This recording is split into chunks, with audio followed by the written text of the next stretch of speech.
Assalamualaikum warahmatullahi wabarakatuh. Halo teman-teman semuanya, selamat datang di channel Kisah Kehidupan Nyata.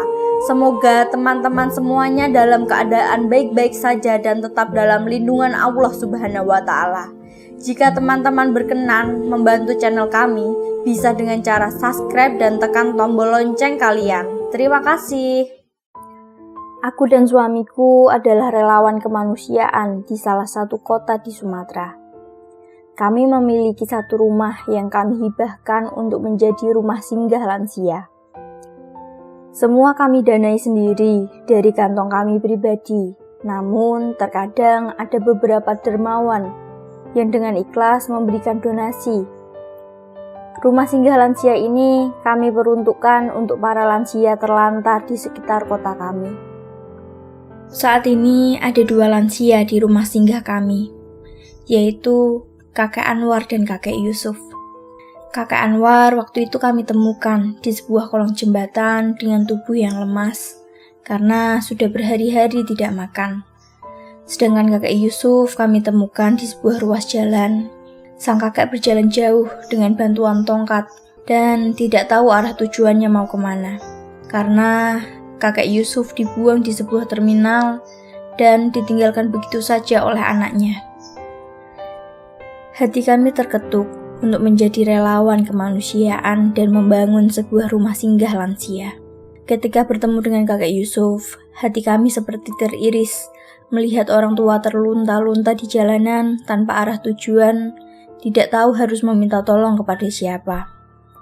Tidak semua lansia terlantar kami bawa ke rumah singgah. Hanya lansia dengan keterbatasan, dan adapun lansia-lansia lain yang kami jumpai di jalan, kami berikan sedikit bantuan seperti makanan dan uang. Suatu hari, ada seorang yang menghubungi kami melalui akun Instagram. Dia mengatakan ada seorang kakek yang terbaring di ruas jalan. Sudah 2 hari tidak bergerak dan orang sekitar tidak berani untuk membantu. Karena orang sekitar takut dituduh membunuh atau takut dijadikan saksi di kepolisian. Sore itu, aku dan suami langsung terjun ke lokasi. Dan benar saja, kakek tersebut terbaring lemas, tidak berdaya. Tidak menunggu lama, kami bergegas membawa sang kakek ke rumah sakit. Saat di IGD, sang kakek terbangun dari pingsannya. Kakek kebingungan, dia di mana dan dengan siapa. Kami berusaha menenangkannya. Kakek merasa takut karena kakek tidak memiliki uang untuk membayar pengobatan di rumah sakit ini. Hatiku menangis menahan sedih. Sang kakek rela menahan sakit dan lebih baik mati karena tidak mampu untuk berobat atau sekedar membeli obat. Setelah mendapatkan infus, kakek sudah kuat untuk duduk dan banyak kami bertanya tentang diri kakek. Kakek ini mengenalkan diri. Sang kakek bernama Usman. Beliau sudah hidup di jalanan sejak 30 tahun lalu karena ditinggal meninggal kedua orang tuanya dan diusir oleh pamannya. Pamannya ingin menguasai harta peninggalan orang tua kakek Usman. Dan tidak ada yang memberikan pembelaan dan pertolongan, terpaksa kakek menggelandang sejak itu. Jalan jauh tanpa tujuan, makan dari sisa-sisa makanan di tempat sampah. Kakek Usman sudah berusaha untuk mencari pekerjaan, tapi seringkali tidak diberikan upah. Hidup kakek Usman penuh kesedihan dan seringkali mendapatkan perlakuan kejam dari orang-orang yang ditemui. Tidur di teras-teras toko yang sudah tutup, tak jarang diusir oleh pemilik toko walaupun hanya menumpang tidur semalam saja. Setelah dilakukan pemeriksaan, ternyata kakek Usman mengalami kelumpuhan. Saraf kakinya terputus dan terpaksa tidak bisa berjalan lagi. Kami berniat membawa dan merawat kakek Usman di rumah singgah lansia bersama kakek-kakek lainnya. Kami juga berniat membelikan sebuah kursi roda untuk kakek Usman. Kondisi kakek sudah jauh membaik dan diperbolehkan untuk dibawa pulang. Sesampainya di rumah singgah lansia, kakek Usman disambut baik oleh kakek-kakek yang lain.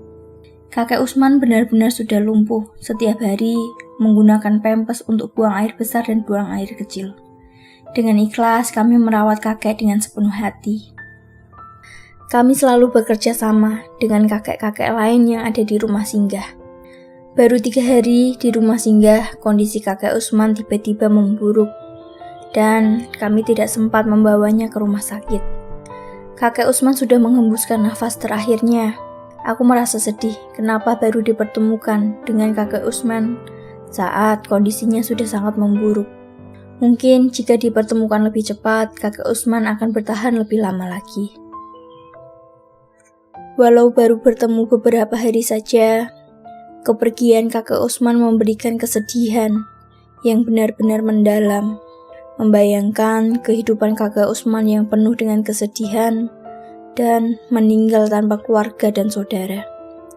Semoga kakek Usman diberikan tempat yang terbaik dan dimuliakan di hadapan Allah.